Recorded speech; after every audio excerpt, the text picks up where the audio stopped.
Suite avec Raoul Steve Gounoko. Raoul, bonjour. Bonjour Epiphane Chabi. Dans la rubrique environnementale, pied sur terre ce matin, on s'intéresse au pangolin. Je l'annonçais d'ailleurs. D'abord, que savoir de cet animal sauvage? Oui, le pangolin est un mammifère. C'est le seul mammifère spasmeux. Squameux, pardon, oui. J'y arrive, squameux, oui. Voilà, c'est-à-dire le seul mammifère qui porte des écailles et presque tout son corps est couvert d'écailles sauf sa face et son ventre. Il a une très longue langue, il a un museau et une longue queue. Nous avons trois types de pangolins, à savoir le pangolin à ventre blanc, le pangolin à ventre noir et le pangolin géant d'Afrique. Au Bénin, nous avons deux genres de pangolins, le pangolin à ventre blanc et le pangolin géant d'Afrique. On ne retrouve pas le pangolin à ventre noir au Bénin. Le pangolin à ventre blanc se retrouve dans tous les départements du Bénin, sauf dans celui du plateau. Dans le nord du Bénin, on retrouve le pangolin géant d'Afrique et beaucoup plus dans les deux parcs nationaux, le parc W et le parc Pandjari, recouvert d'une armure d'écailles et doté d'une langue de plus de 40 cm de longueur qui peut se dérouler jusqu'à 70 cm. Le pangolin est l'un des mammifères les plus insolites du règne animal. Il porte ses petits sur son dos et lorsqu'il est menacé, il se roule en boule pour se protéger des prédateurs. Le pangolin mesure 1 mètre. Sa femelle s'appelle la pangoline. Le bébé pangolin s'appelle Toto. Son armure presque impénétrable le protège de la pluie et des prédateurs. Le pangolin se retrouve dans les forêts d'Afrique, d'Asie et du Sud-Est. Il peut vivre en moyenne 10 ans et pèse selon les espèces entre 1,6 et 33 kg.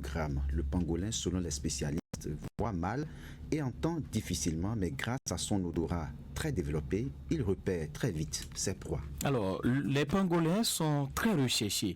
La question, c'est de savoir pourquoi. Oui, les pangolins font l'objet justement d'un braconnage intense pour leur viande très délicieuse, mais aussi pour leurs écailles qui servent dans la décoration des objets ou comme ingrédients dans la médecine traditionnelle. Et l'homme est le plus grand prédateur du pangolin. Toutes les espèces de pangolins sont aujourd'hui menacées par la chasse illégale et intensive. Certaines espèces sont même au bord de l'extinction. C'est le cas du pangolin de Chine, par exemple, inscrit en tant qu'espèce en danger critique d'extinction sur la liste rouge de l'UICN, l'Union internationale pour la conservation de la nature. Le braconnage et le commerce illégal ont entraîné la chute des populations de pangolins dans le monde entier. Isiakou Koma, forestier aménagiste, président de l'ONG Environnement Vert pour un développement durable. L'écaille est sérieusement recherchée dans le cadre du commerce international. L'Asie est le premier acheteur de l'écaille et ils achètent ça à un très bon prix.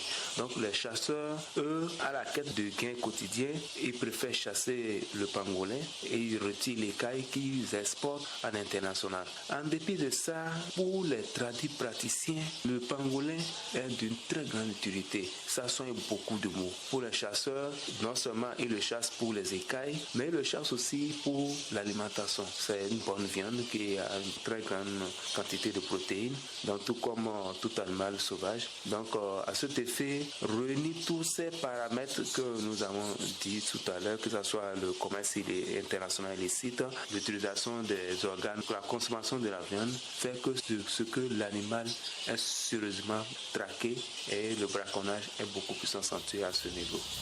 Alors, Raoul, qu'est-ce qui se fait pour protéger cette espèce en voie de disparition? Oui, très bonne question, Epiphane Chabi. En 2016, il faut dire que la Convention sur le commerce international des espèces de faune avait déjà interdit toute commercialisation de l'animal, mais sa vente illégale reste malgré tout en forte progression.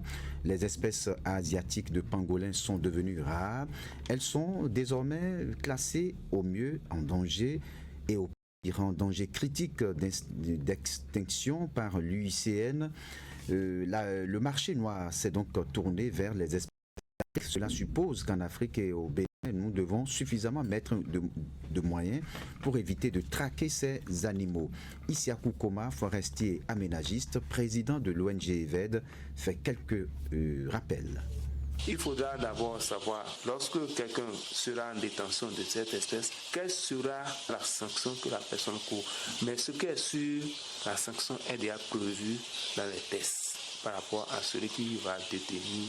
Rien que pour la détention du pangolin, une sanction est prévue dans les tests. La meilleure façon de conserver quelque chose est de ressortir son utilité dans la société. Ressortir l'utilité du pangolin dans notre société. Le pangolin, que ce soit le pangolin blanc, avant blanc, avant noir ou le pangolin géant, est une très grande utilité dans notre société. Alors, si ils ont pris conscience de ce que l'espèce est d'une très grande utilité, je pense que c'est une plus grande prise de conscience de ce qu'on doit conserver l'espèce. Parce que la survie de l'espèce est d'une très grande utilité parce que la survie de l'homme en dépend.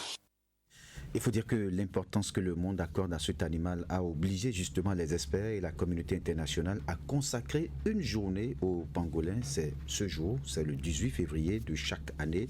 Et donc nous célébrons le pangolin parce que justement le pangolin joue un rôle essentiel dans l'environnement. Selon les scientifiques, les pangolins régulent le monde des insectes parce que chaque année, selon des études scientifiques, le pangolin consomme 70 millions d'insectes. Il contribue également à assainir l'écosystème en aérant le sol et en dispersant les nutriments d'un endroit à l'autre lorsqu'ils utilisent leurs longues griffes. Voilà, merci à vous Raoul Steve Gounoko. On en sait désormais donc un peu plus sur cette espèce en voie de disparition, le pangolin.